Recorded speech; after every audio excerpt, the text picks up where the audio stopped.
The information papers issued since the last meeting, they are nil. And the item for discussion at the next meeting also being set on the list of outstanding items for discussion.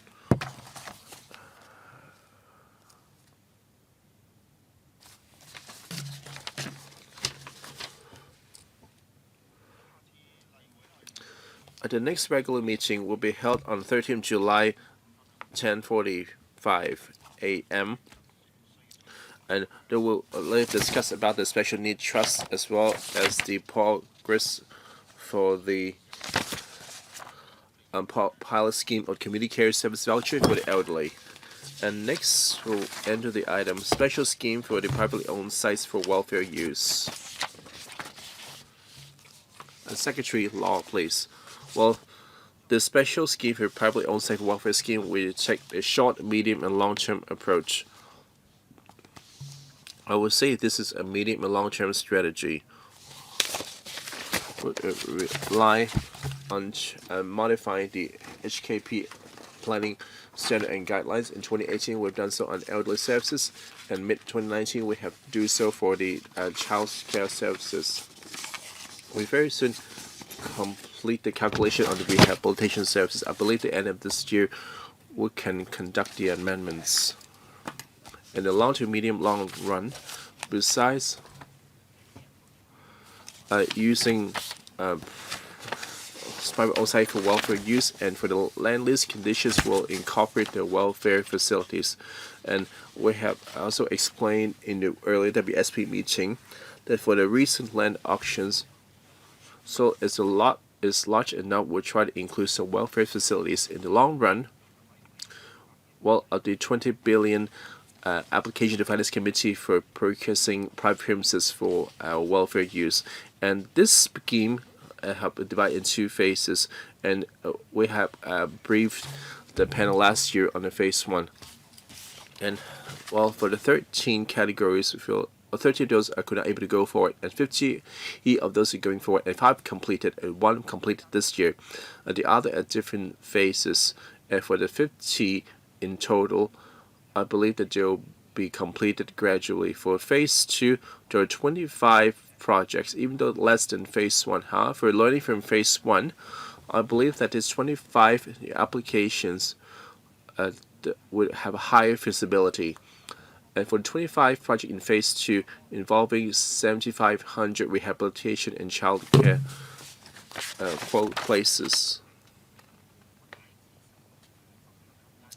So that's my brief overview, and I'll open the floor to questions.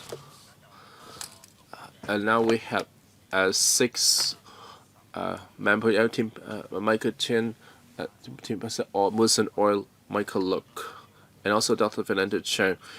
4 minutes per round, Q&A included. Well, for the phase 1, have actually, and we decided 50 projects have been chosen.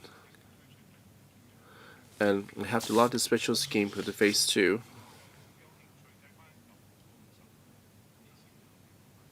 Well, for the progress of the phase 1 projects, I thought there was something wrong with my eye. Well, only 5 only get completed out of 50. And 15 being studied, and 25 of those have yet to move forward. 7 years on, you completed 10% of those. Well, do the public officers are happy with the result? Is it a matter of the NGOs or the planning department issue? So when will you complete the phase 1?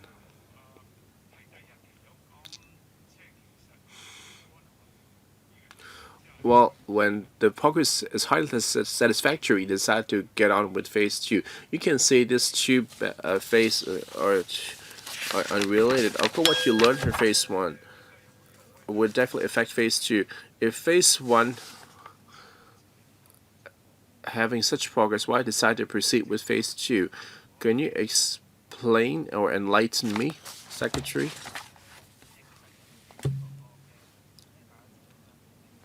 Well, for phase 1,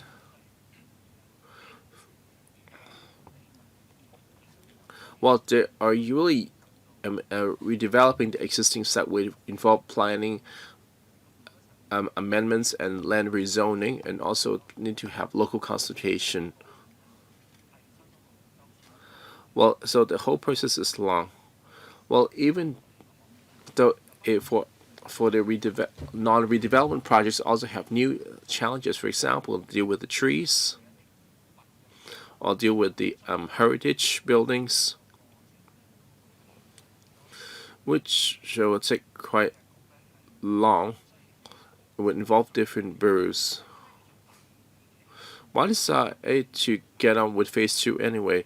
Because we found that besides the 13 ones, unable to proceed, the rest of those can get green lighted. Well, we decided last year that the NGF had learned from the experience. I see there is further room to use their own sites for services. So that's why which though the phase 2 would have the same problem at phase 1, because 25 projects in phase 1 have yet to progress an inch. I believe that would probably be too late if some of the projects complete within 5 to 6 years. So if we wait for phase 1 before starting phase 2, that's not effective use of time. Well, for the 20 billion purchase private premises, well, unless you claim that unless you claim it would have the problem in phase 1, or how we discuss with the seller, but you claim this is the price you're offering. However, it will take 3 years for consultation. You buy it, then apply rezoning. You may not able to get the planning permission. Well, now that the phase 1 is troublesome enough, and how will you convince that you can able to proceed with a 20 billion sale? Well, it's still waiting at finance committee approval, because you will buy existing space. Therefore, it will not require any land covenant amendment or land, and also get a planning permission. So they won't require. Well, it hard. Well, you don't really have to change the layout as well. I see as a short-term measure, we're able to use the funding within 3 years. Next, study Walk. The 20 billion is really for propping up the property market. That's not my question here. I'd like to talk about the phase 1, the 60. So you have 50 in that as of 2013 to 2020. It's almost 7 years on. Only 5 of those have implemented, and you see a lot of them have fallen short of the 9,000 elderly play places and rehab places, and now only 260, which is all providing 3% of the projected figure. If anyone believe in the government, well, this is really a pie in the sky. It sounds all nice, but 7 years on, you're able to execute 1/10 of those, and 6 of those. Well, the other 39 from your paper don't really see a timetable. Well, nobody object to you. We feel free to get on for phase 3 or 4 or even for the hundreds of phases. For a project like this, for example, there are 39 projects in phase 1. Okay. Well, the 6 of those in phase 1 will be completed. The remaining 39 of those when will be completed? Of the 8,000 elderly care and 9,000 rehab places, when can finally be secured? In the paper, we have put the latest findings on display for the for the detailed design. It would take 3 to 5 years, and some of the projects is into technical feasibility study. By the time between TFS and the completion, there's about 5 to 7 years. Well, applying Secretary's logic, well, it would take later than 2027, before we can provide those places. Chairman, I believe, this year we have project number 6. Some of them who completed the detailed design very quick. I believe that they will able to complete within 3 to 5 years' time. My question was clear. I'm asking all the projects in phase 7. You claim 2027. Second question. Well, you're not really delivering on phase 1, and yet you have phase 2. You have 25 projects. So what is your projection for this? So, well, it's all hypothetical because there's no, they can't drill blood from a stone. For phase 2, the special scheme, when would they deliver the number of places projected in your estimates? Very much depends project by project.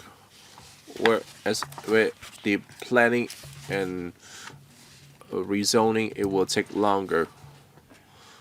Well, we can able to confirm the land use that will enter the detailed design stage. It'll take about 5 to 6 years. So for us to address all the public concerns, it would be difficult to control the time frame. We would have to clear phase 1 before they get into phase 2. They'll be in parallel. The third question, I noticed, probably quite minuscule, for the self-financing places, the poorest families, especially for the elderly home, they are not eligible unless they can afford it. The government changed its plan. Instead of just approving self-financing projects, only allowing those with private and public places. The majority are subvented places. In the previous welfare services panel, we mentioned a similar problem. Overall, it is 6-4, but in fact, it's 7-3. I'd like to remind colleagues, if you have temporary motions, please submit them before 12:40. Mr. Siu Gajan. Thank you, Chairman. The special scheme on privately owned sites for welfare uses, it encourages NGO to rebuild, to expand, to increase facilities for the elderly and physically handicapped. So this scheme had attracted NGOs without previous experience to undertake unfamiliar services. So I'm a bit worried what their service quality is, because the targeted recipients are people who cannot take care of themselves. How does the government approve these applications and assess their skills and service quality? In the second phase of the scheme, we allow NGOs to provide non-profit housing for elderly. They have to be self-financing. So how does the government ensure that non-profit housing is affordable to elderly, especially regarding engineering costs and recurrent costs being borne by the NGO? How does the government regulate this work? And appropriate and affordable, what is the standard? And up till now, how many NGOs have submitted applications? Chairman, I'll answer the first two questions, and my colleague can respond to new applications. As a matter of fact, each project, we will have to determine the service demand. Experience is also a factor, but the majority of proposed projects, they have long-term, they are providing long-term services. That's why they would have a site. So this would help them provide services in the long term. The self-financing elderly housing arrangement, our target is 60% of market rates, and in phase 1, we had to go through complex procedures. So in phase 2, we want to encourage NGOs to provide self-financing elderly housing. Our colleague can provide statistics. In our special scheme, we have 2 projects. The applicants want to provide elderly housing. So, the Secretary, could you tell us what is the standard for appropriate and affordable? It's about 60% of market rent. Next, Mr. Jiang Tongtai. Thank you, Chairman. First question is about the private-owned sites for welfare use. It started in 2013, but in Annex 2 of the paper, it refers to some 63 schemes, and 13 of them were removed from the list because of site restrictions and other reasons. So from 2013 to March 2019, those 13 applications were late, and that's why on March 2019 they were removed from the list. Or was it took 3 or 4 years before we could assess the 13 projects could not be implemented? So this goes back to Mr. Michael Tien's question. Is it because of administrative restrictions, or was it just left hanging too long, almost 5 years? So I want to ask, the 13 projects, what was the reason for them to be removed only late in March 2019? Chairman, you can say that the 13 projects that were removed, if the feasibility is low, a lot of time the SWD was in negotiations with the institution, or they were using their other public space other than the private space. They wanted to use the public space as well. So there were a lot of back and to and fro discussions, and ultimately it was not feasible. And why were they removed in March 2019? Because when we entered phase 2 of the work, the stalling and change of ideas, they were ultimately suspended. We told them to start from scratch again. They could make adjustments and make a new application. Could you elaborate a bit further? We are now in phase 2.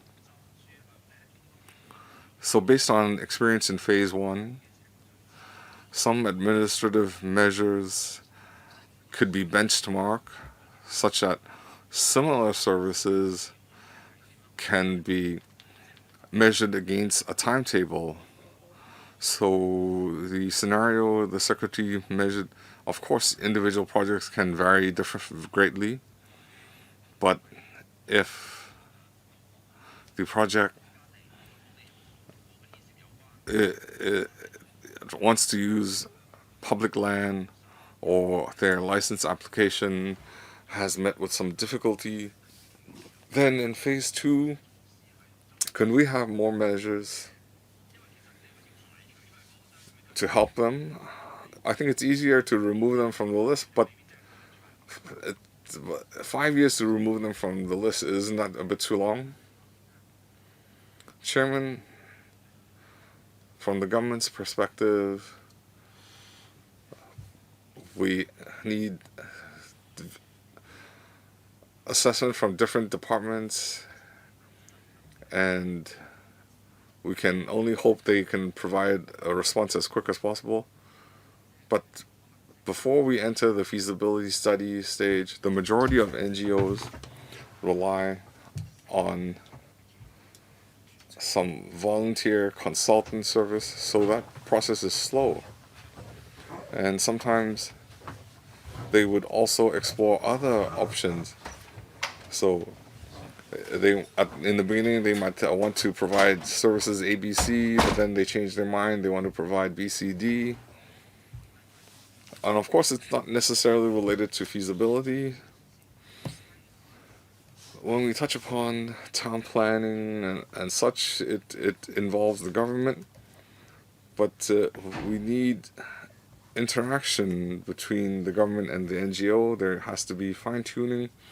It's not an easy task, especially in the early years. The problems I raised were very frequent. When we reach the feasibility stage, it's much quicker.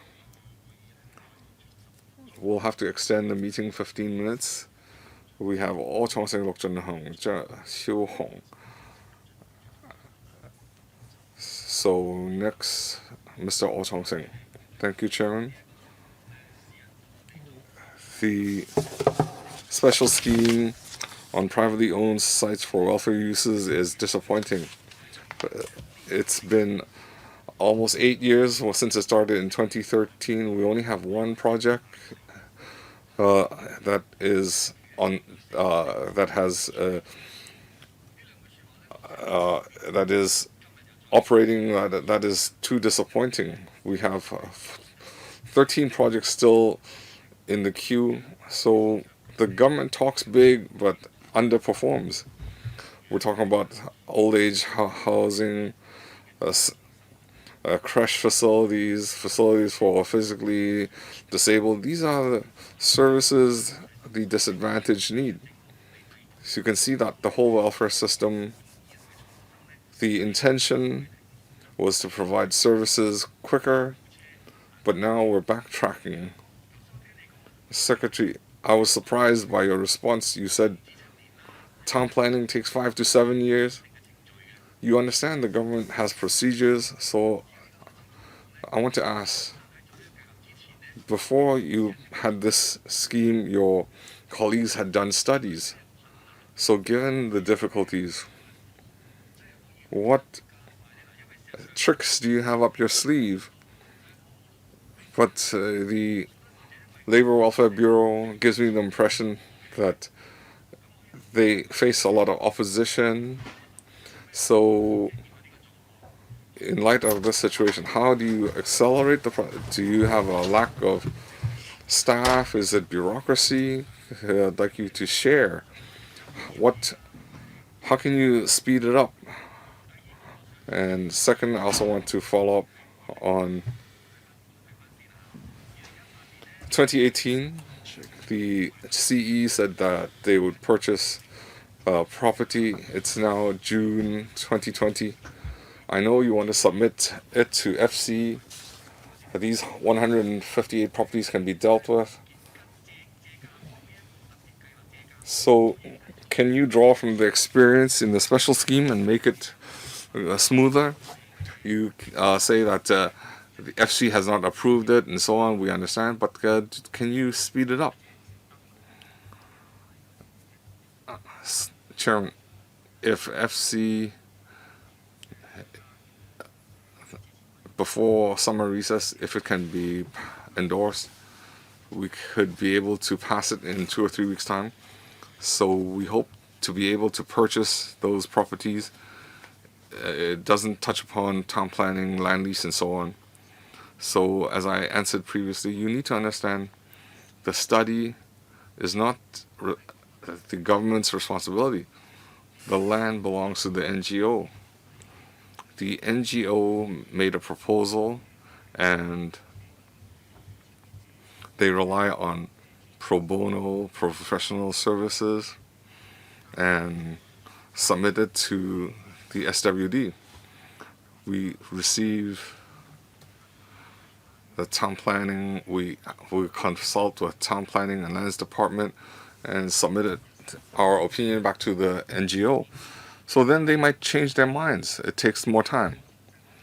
And before I joined the government, I had participated in these projects.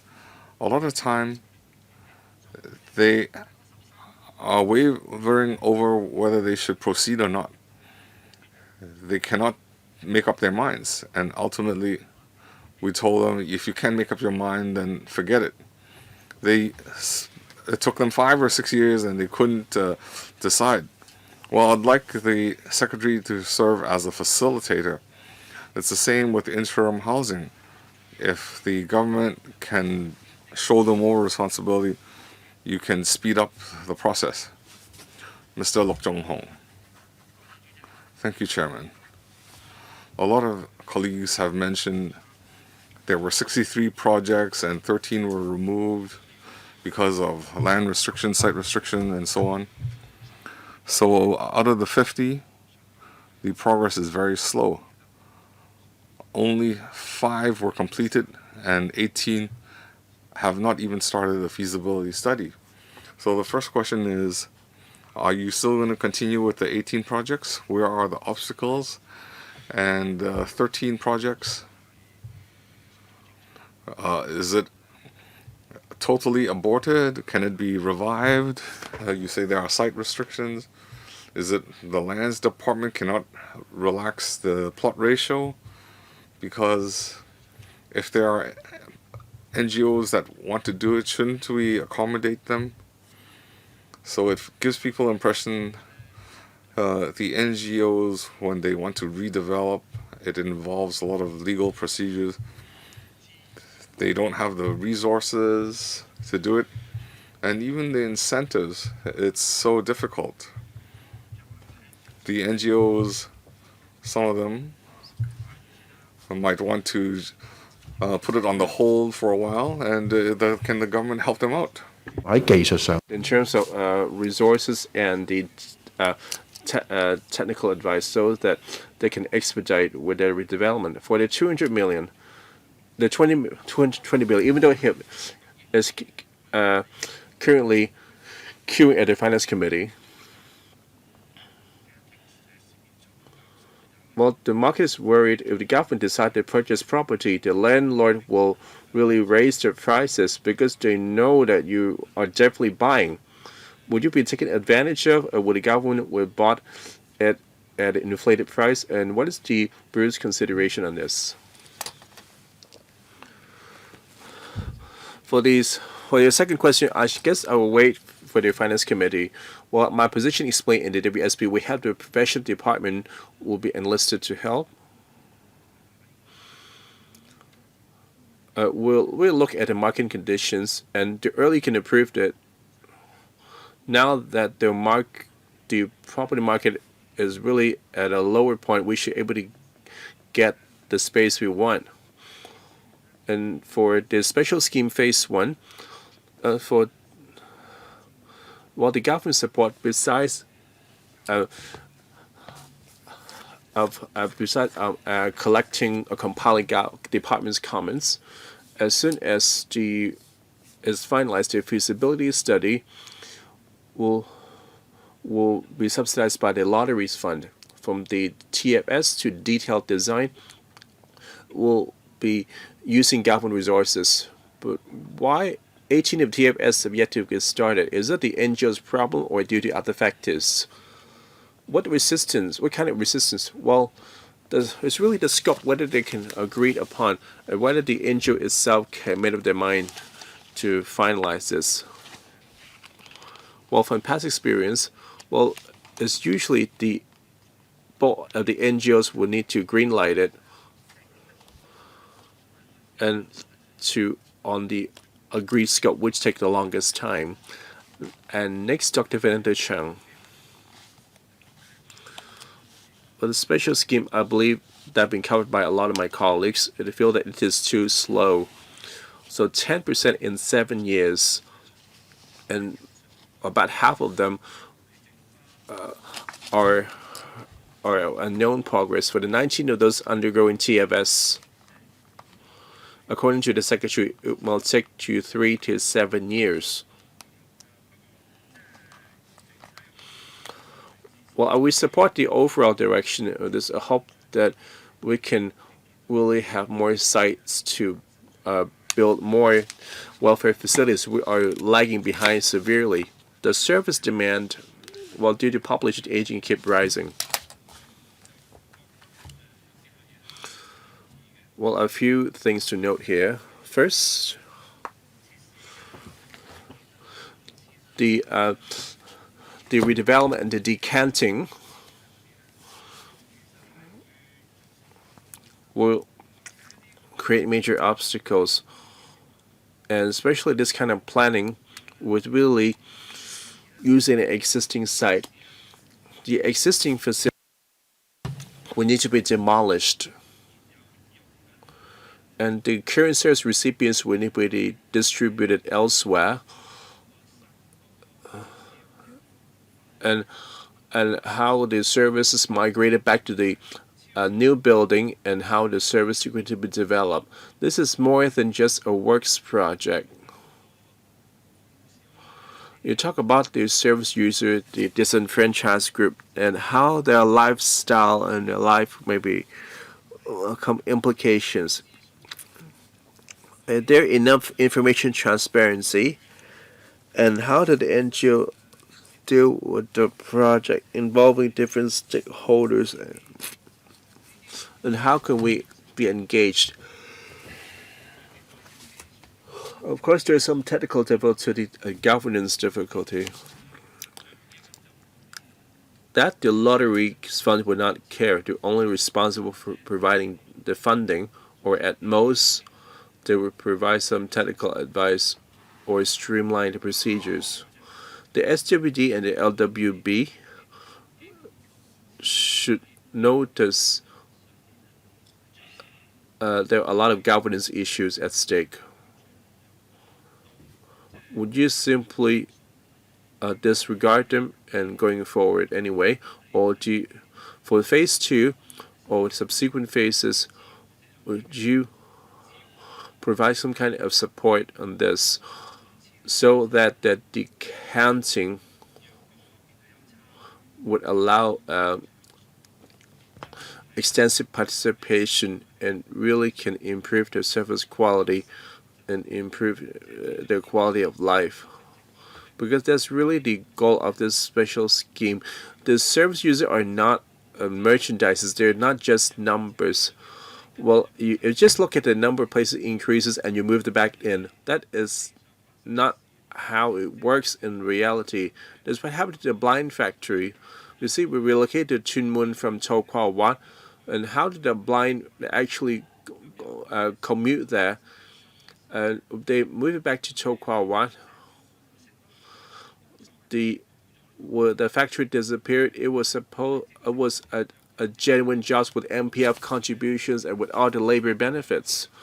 In the future, the all entitlements may disappear.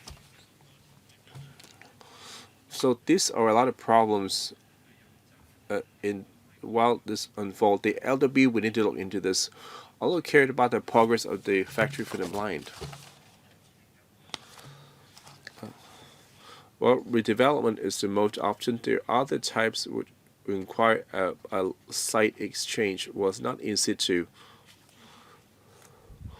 And also a completely new project because for example, someone like donate a piece of land to an NGO. So for Dr. Chen, we cared about the redevelopment, including the decanting of and migration of service users, and also for the talk about the blind factory by the Hong Kong Blind Union. The service provider is an NGO. We hope that the NGO can consider to make suitable transition arrangements. We will help while necessary. From last year's experience, we have look at a new location for them and even provide some resource to help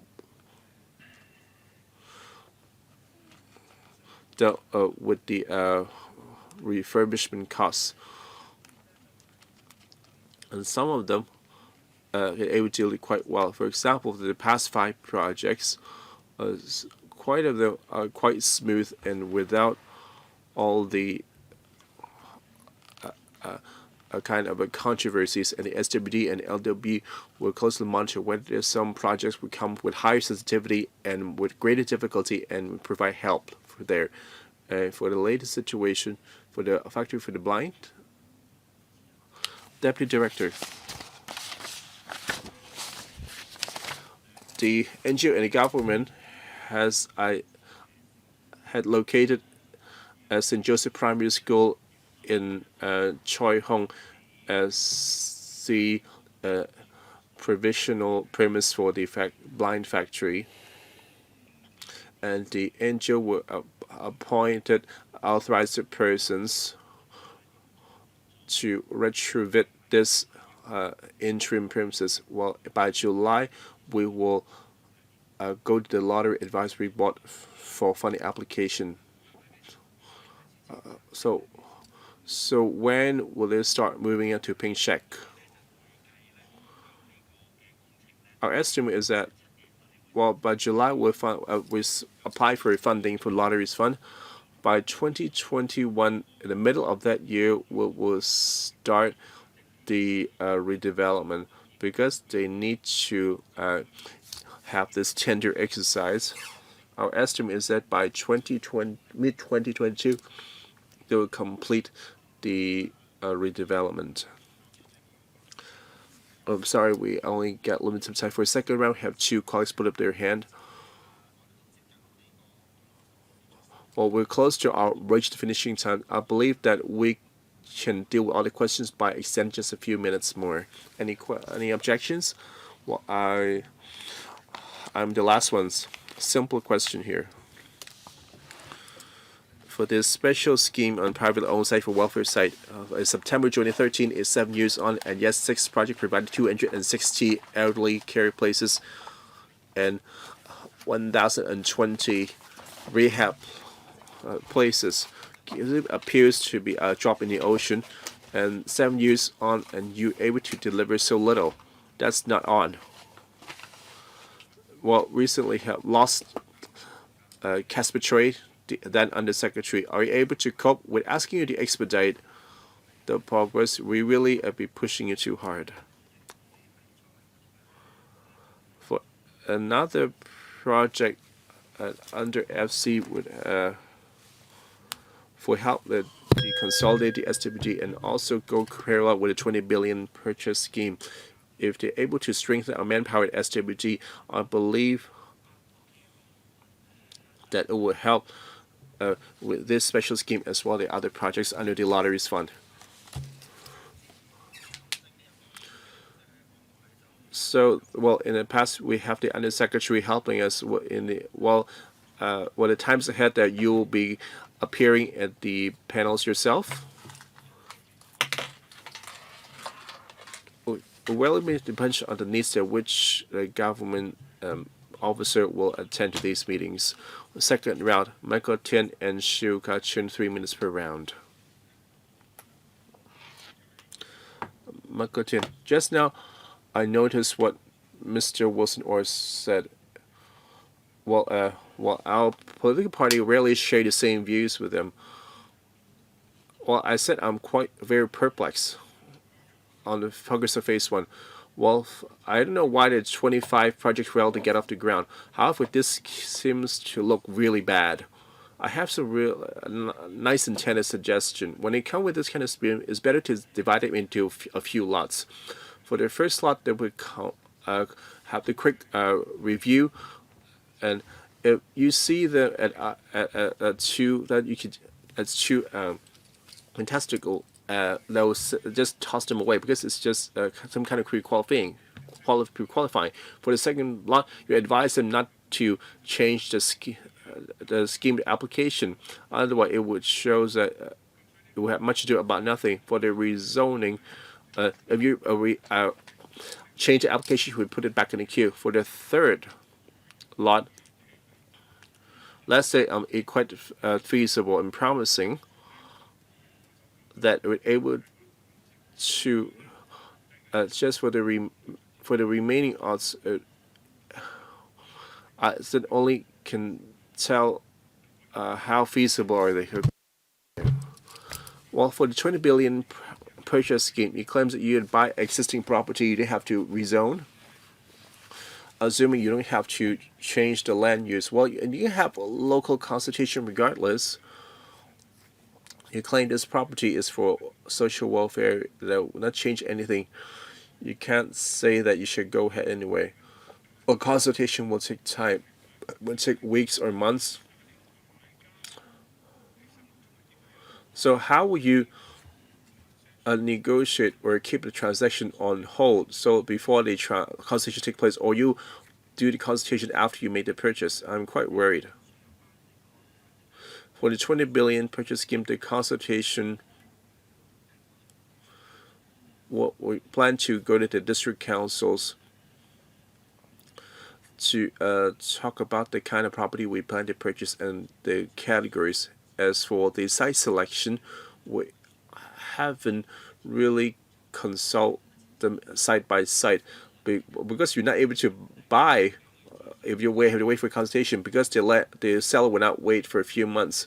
Well, I don't plan to have a detailed consultation on a specific property. For the 20 billion, may cause a backlash on a certain site, especially there will become the objection. That means you will go ahead without consultation. Well, the property in our site, they're usually not too sensitive. For example, the elderly activity center or the district center or the offices or childcare places are actually quite popular. I believe it's not too difficult here. 通常市民反對 Typically, there would be multitudes of reasons for objection. They don't want it in their backyard, so you need to be careful. Mr. Xiu Gazhen, just now I asked two parts of questions and I want to follow up. I had asked NGOs with no previous experience, they are undertaking unfamiliar work. The secretary said the majority of NGOs are large. If they don't have direct experience, they would have subvented experience. But I noticed there is a Christian organization, but they have no subvented work experience. I am not targeting this institution. I am concerned about the vetting mechanism and quality assurance mechanism. The second part of my question, I had asked the non-profit elderly housing affordability. It's the secretary answered it's 60% of market rate. Now you had responded to affordable, but what about appropriateness? I'd like him to supplement that. Now, in SWD quality monitoring, we have a comprehensive, long-standing mechanism. It's more than 20 years. Regarding quality assurance, I am not too worried, but of course, over the years, we do have NGOs providing new services. The land belongs to these NGOs and they are providing services that we want. So whether they can provide it, there are a multitude of criteria we need to assess. Now, regarding appropriateness of housing, when it comes to elderly housing, for example, they need home care services or other combination of elderly services, the elderly housing would benefit from that. So these are our criteria we consider. Of course, there could be other factors that help us, such as having a youth hostel nearby, and if we have young volunteers. So it would depend on the other suggested provision of service. So that concludes our question session. We have to thank our colleagues. Any AOB? If not, then meeting adjourned.